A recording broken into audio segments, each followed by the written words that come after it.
Hey guys, and welcome to how to paint green flesh on a ghoul from Blood Bowl.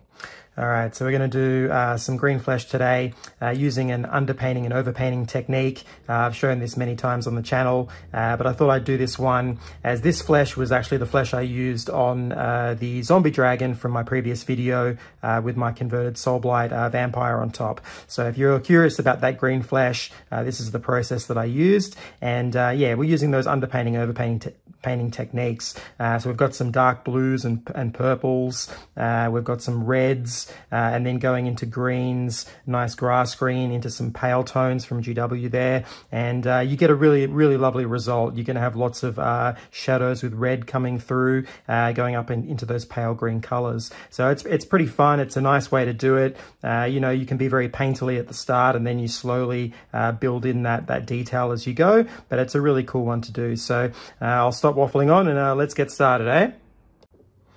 Okay, so the first step is the underpainting.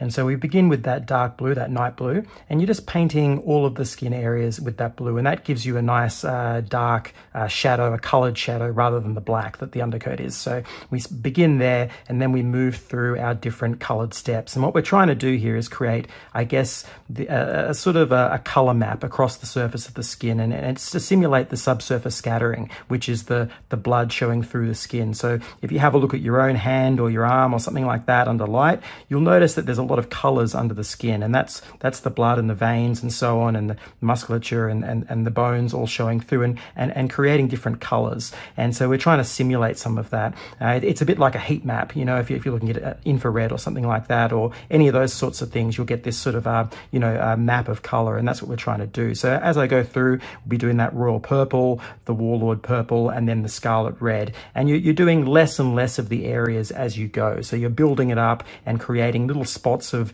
color here and there on the edges of hands and, you know, knuckles and that sort of thing, around the face, the chest, those sorts of places, on the knees, anywhere where you want to see that sort of color, around where the bones protrude on the back there, things like that. And you'll end up with a really nice, fun, very painterly and very quick color map. And once we have our color map down and our underpainting sorted out, now we're moving into the real fun bit. So we're setting up that gradient. You'll see me set that up there. There's about 7 or so colors. We've got some dark blue mixed with sick green, and then sort of an off sick green color, and then straight sick green. And then you've got that nurgling green mixed with the ironbark flesh, etc., all the way up into white. And so the idea here is we start with that base, that sort of blue-green base, and you build that up and more or less hit the whole skin area. You want to leave some spots of the darker color coming through, but mostly that's your dark shadow for your skin. And then you're using that off-sick green color now for the bulk of the muscles and the various areas on that skin. And you want to feather out towards the creases where two muscles meet, etc., to leave some of that undercolor coming through. You can make the paint a little bit thinner here, so you can allow more of that color underneath to come through as well, and then cover some areas where you want more of this green to show through. So it's up to you really. And then we're moving through, as we move through that sick green, we move into the nurgling green and into these sort of more pale colors, and this is for the top areas of the muscles. So you're not trying to paint everywhere on the skin. You're trying to leave the undersides more the colorful shadows and the darker tones, and do these highlights across the top areas. So moving through that nurgle green up into that ironbark, now you're really picking out the top surfaces and thinking about the muscle serrations in the body when it flexes, right? You've got that sort of sinuous style, and especially for a creature, you know, there's very little fat on this ghoul, so you're going to see a lot of that musculature coming forward. And so you're using the brush to flick little lines and create those kind of patterns on the surface to give it a kind of textured result.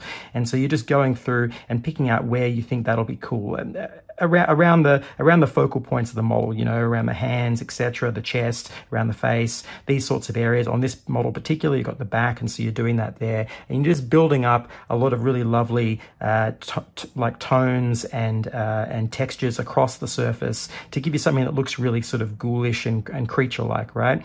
And so as we come through, you're doing less and less of the model as well. So you're imagining the sun hitting the top and only using those brighter tones just for those top areas, so that you only have you know, you imagine it sort of like if you start with your midtones as quite broad, each successive step should be thinner and tighter as you go down, which means you're also using a smaller brush as well. And so by the time you get to those last steps of that ironbark mixed with white for the little spot highlights, which you want on the sort of ends of knuckles, elbows, you know, anything like that, where it comes to a point, you put a little dot of that nice sort of really bright, almost white color, and that'll really make those areas pop and give your eyes something to focus on as you go. But you should end up with a really lovely change in tones, values, and color as you move up towards those top areas. So you have bright on top and dark underneath, with rich colors under there, and then lighter, paler tones on top. And you'll end up with something that's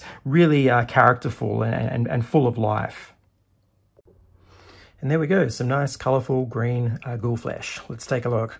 So you can see how it comes up. Yeah, this is a lot of fun. I mean, I've done various styles of this before, both green flesh and other colors, doing that underpainting, overpainting techniques. It's just a really fun, painterly way to build up your flesh tones. You know, you get to really sort of dig into a lot of almost textures on the surface of the skin, you know, these sort of serration lines, or, you know, the muscle fibers sort of coming forward. And it definitely helps because it's a, you know, a monstrous creature. Obviously on a human it would look a little bit weird, but on any kind of monstrous you know, sort of subject matter, this type of painterly technique and the way you get all these different colors coming forward is a really fun one, and it really works for it. So yeah, it's definitely something to try and have a bit of fun with, and you know, muck around with the colors, because you can find some really interesting blends and things happening with those colors that you wouldn't normally find if you weren't exploring it. So yeah, it's definitely something to try for sure. So I hope you've enjoyed this. I'll leave a nice image for him at the end in the paint list as I normally do, but I hope you enjoyed this. Please hit that like button, subscribe button, it really helps me out, and I guess I'll catch you on the next one.